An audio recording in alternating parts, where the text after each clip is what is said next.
The Deepwater Horizon oil spill was devastating and greatly impacted the state of the environment. 10 years ago today, the government and oil companies were desperately trying to quickly fix this problem where 11 men lost their lives and even more were injured. We are going to look at the rhetoric and data in the New York Times editorial a decade after Deepwater Horizon. This editorial is based around data and facts of the Deepwater Horizon oil spill that happened a decade ago. I will discuss what the oil spill caused to happen to the environment, the regulations put in place because of it, the good things that came from it, and the importance of keeping up proper regulations. My main claim is the disaster also revealed a culture of carelessness in both the oil industry and the federal agencies whose job it was to police that industry and to make sure it operated safely.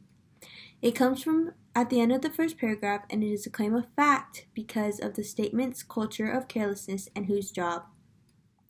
This subclaim allows the readers to catch a glimpse of all the projects that were made because of this disaster and how it really affected the environment and the people who work with the big companies. My first subclaim is the beaches are now largely clean and the fishing industry has rebounded, with notable exceptions, oyster and crab and stocks in particular, and the damage to deepwater corals and fragile reefs may never be repaired.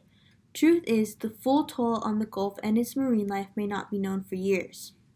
It is a fact claim because of the way it clearly states what happened since the spill.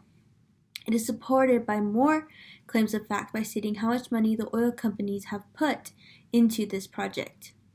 When all is said and done, BP and its partners will have forked over well north of $50 billion in cleanup costs, settlements with individuals and businesses in the Gulf Coast states, and criminal penalties for damages to natural resources.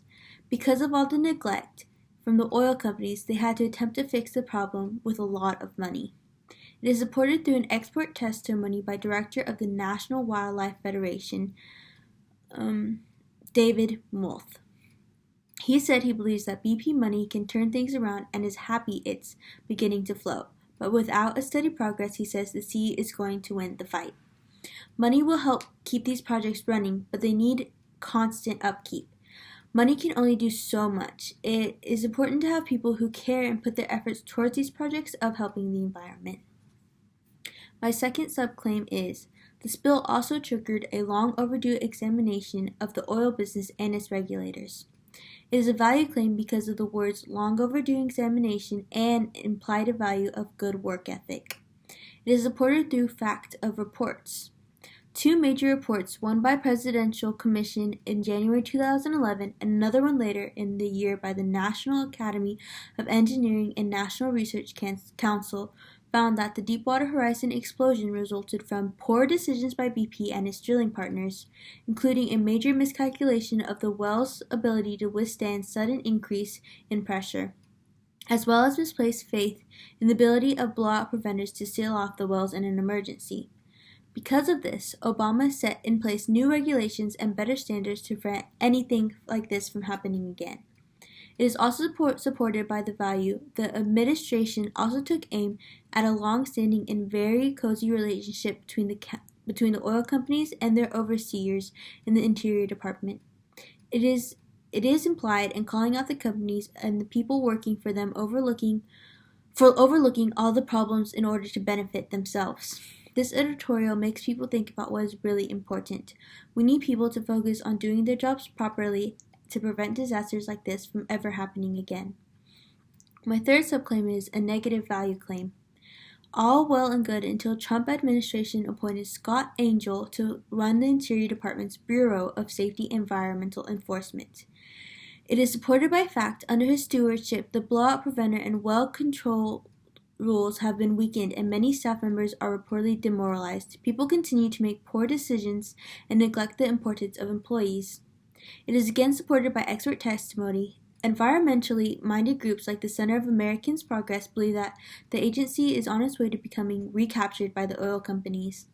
The claim alludes to the fact that people care more about money than safety. With this being brought to light, hopefully big companies can fix their ways and focus on what really matters, like the environment and the world in which we live and people. In conclusion, this editorial has had a lot of subclaims to support the claim. This article is all about the oil spill and the damages that were caused because of it. The oil companies need to put more time and money and keep up their regulations strong in order to help the environment and fix the destruction they caused. This editorial highlights the importance of keeping our environment safe and why big companies need to be put in their place. The environment is ours to protect, so it is important the government and we as people do all we can to keep it safe. Thank you.